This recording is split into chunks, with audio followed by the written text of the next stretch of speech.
Good day, fellow rockers, moshers, and the vinyl CD community. I'm J-Dub, and today I'm going to be doing a female metal fan challenge. He has a Metaltag 2022 challenge with a bunch of questions, kind of like a challenge sort of thing. And it actually seemed quite fun and quite unique and quite original, so I wanted to hop on this right away before it got a little too far. And I watched Chad Metalgurist's his response there a couple days ago, and I thought that was fun. And then checked out Female Metalfan's original video for it, and decided this whole thing was pretty cool, and wanted to get going on it here. So I put together my list here. It's quite a few stacked because it's quite a big stack. I probably tried to get 3 of each.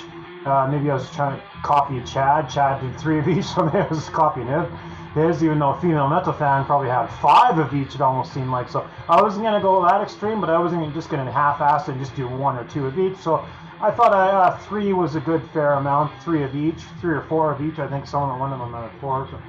So anyways, let's start off reading up some of these questions here. So the first one is German bands. So first up, I'm going to show Mad Max here. This is Mad Max's first album. I know when this did get reissued on CD, they changed the cover. So the original Mad Max, I think, just had Mad Max on it, not that guy. So when I do show this, people are confused. They're like, what Mad Max is that? It is the very first original one. I believe it's 83. 82 actually. I got a sticker on the back, so it does say 82. Oh, my camera doesn't zoom in. I don't use my cell phone for this stuff because I have to record it all to the camera. Because when I do the group shows, the host has to have a hard drive to record to, right? So I have to record all this stuff onto my hard drive and things like that. But anyway, the sticker doesn't show, but it does show 92. Anyway, I don't plan on doing a big description of all this kind of stuff. But next up, we got Noise Hunter. Time to Fight. I believe this is 1985. This is really cool. It might be 86 actually, sorry. But, or maybe 88. I'm a little lost for all these 80 stuff. But this is really great. It's almost veering into early Gravedigger type stuff. I believe Noise Hunter and Gravedigger would have toured and done a lot of shows back in the mid 80s. So that's where Noise Hunter's kind of leaning towards. They aren't as heavy as Gravedigger, but they do have some of that stuff going on. Oh, and then I better not forget to show my vinyl here. We got Crackjaw, Germany, Night Out. This is a Steam Hammer release from 1985, an original Steam Hammer. And kind of like Noise Hunter, really, it's not speed or thrash or nothing like that. It's just good quality, hard and heavy metal, early mid-90s, mid-80s metal.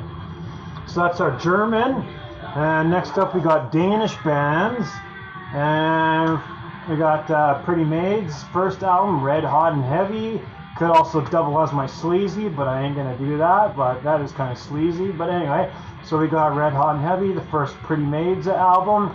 It's really cool. It's right before they changed their logo. They kind of used like this Asian style writing. And then the next album, they totally changed their logo, so to speak. So that's one cool thing I like about this is that they got this they got their original Asian style writing. So that's 1984 on that. Good stuff. Invocator, Danish band, Dying to Live, 1995. And for me, this is just super fun, headbang, technical thrash sort of thing. Really fun stuff. I just kind of grew up with it, and that's an album I adore. And we got Volbeat, Seal the Deal, and Let's Boogie.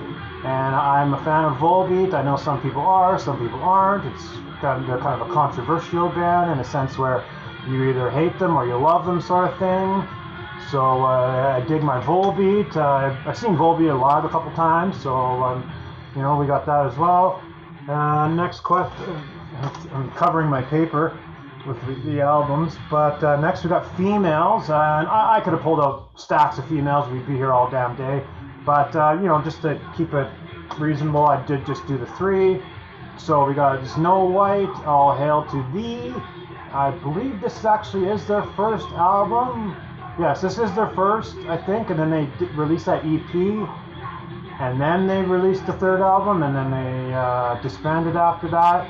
This actually does have both albums on it, but I prefer to show the actual full-length album and not the EP. The EP is on this, and it does show that, it does have the cover, but you know, here I am showing you anyway. So we got both Snowy Whites here. I would love to get that third one. That third one is quite awesome, but that one is pretty hard to get nowadays. We got a newer female one, Cobra and the Lotus. I actually own 3 Cobra and the Lotuses, and I would like to have the full Cobra and Lotus collection at some point in my life, but I just got the 3 Cobra and Lotuses for now.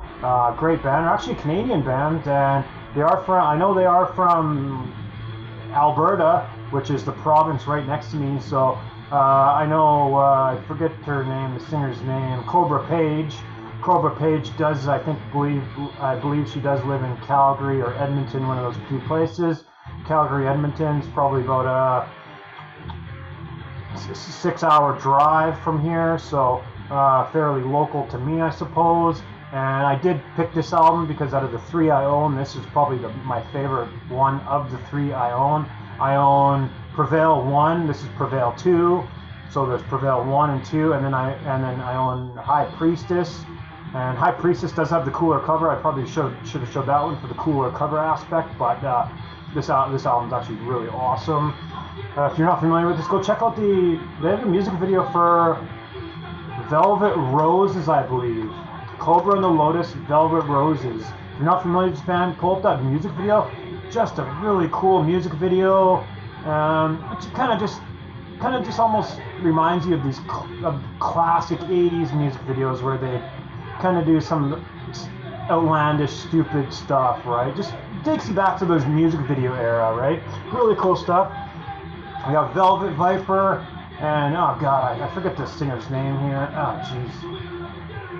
Oh man, I forget her name because she was in Zed Yago before, so I don't know, the record company kind of had owned the name Zed Yago, and so when she tried to release the next album, they gave her a bunch of problems, so she just said, screw it, I'm going to change the band name and call it Velvet Viper. So it's Zed Yago, Velvet Viper. This was Velvet Viper's first album, I believe, right after they did change their names over to, right after they did change their name from Zed Yago. And I'm going to look at the booklet because I forget her name. Oh, Jutta Weinhold here. Jutta Weinhold at the very top. There we go. So it's and did I pull in another female? No, that's my 3 females. And the next one, he kind of put thrash, but the darker side of thrash. So the way I interpreted that is I just kind of put extreme thrash or extreme metal that is very dark. So right off, probably one of the most darkest extreme things I own that I listen to that I do like is Belphegor. So we got Belphegor's Tati Ritual, and I even heard from a friend of mine. I was like, hey, do you listen to Belphegor? And he's like, no, it's actually too fast for me. I'm like, oh wow. And it's weird is I don't find they are fast, but they do have some melodic elements, and like I don't know, it's not like just fast. It is fast for the sake of being fast, but there is kind of some melodic groovy stuff mixed in. So I didn't really understand how it was too fast for someone, but yeah, Belphegor, love my Belphegor. And then we got Cancer to the Gory End, so that's right up with his tag where he's thinking like gory or, you know, scary metal, extreme thrash sort of stuff. So, you know, it probably is more death metal Cancer, but, you know, obviously we're getting a gory cover, so. And another kind of dark side of metal, we got Onslaught's The Force, and you pretty well look at that and you know you're getting yourself into some satanic type stuff, so there we go. That's the way I interpreted that question, you know, satanic, evil, extreme kind of stuff. Next up we got Sleazy. I think this is the one I had the biggest time tough with because I don't have a whole lot of like cheesy glam bands, and I don't mean that disrespect, I just mean you know, I don't go super deep with my glam bands. I do like glam, Cinderella, and whatever, you know, but I don't go super deep with that stuff, so I did have the toughest time with the Sleazy, but I did pull some stuff together here. I did copy Jacob's thing because he pulled out Nashville Pussy, and I was like, yeah, I want some Nashville Pussy, so let them eat pussy, you know, they're not really showing it per se, but they are, in a way. And it isn't there is some nudity on this cover, but it's a painting, so it's not like real nudity, so I don't think I should get flagged, but I will cover the nipple just in case. Anyway, we got Killer's Fatal Aggression, and then there is a girl there, you know, kind of naked. It's a drawing, so I think even if I were to show it, it's not that big of a deal because it's art. I think you're allowed to show art nudity, not as long as it's not like real human nudity, so I think that is fine. Anyway, I'm going to cover it just in case someone complains or whatever and gets me trying to get me banned or something stupid. So we got Killer's Fatal Aggression, Killer's 4th album. I actually really love this album from 1990. Really love that album. If you're not familiar with Killer, I'd say definitely check Killer out. Anyway, I'd say definitely check Killer out. They definitely wear their heart on their sleeve for their love of Motorhead. You hear a ton of Motorhead, so it's speed metal. I know the first Killer album really wasn't, but that was going back kind of before speed metal kind of blew up, and then he kind of moved more into the speed metal after he figured out what he liked. And yeah, there's a cool Killer box set. Oh, you can see it right there. That one right there, that yellow box. That's a Killer box set. So you can go on eBay or Amazon or wherever and get this Killer box set fairly cheap. So I really wish some more people would know about that band. Sleazy. Oh, here's a little bit different one. There's Deftones Around the Fur. Maybe not like sleazy in an 80s mode, but you know, looking right down at her, right? So it's a little sleazy, and I will pull it out to complete the picture at the back. So they kind of created like this thing, right? There we go. So kind of sleazy around the fur.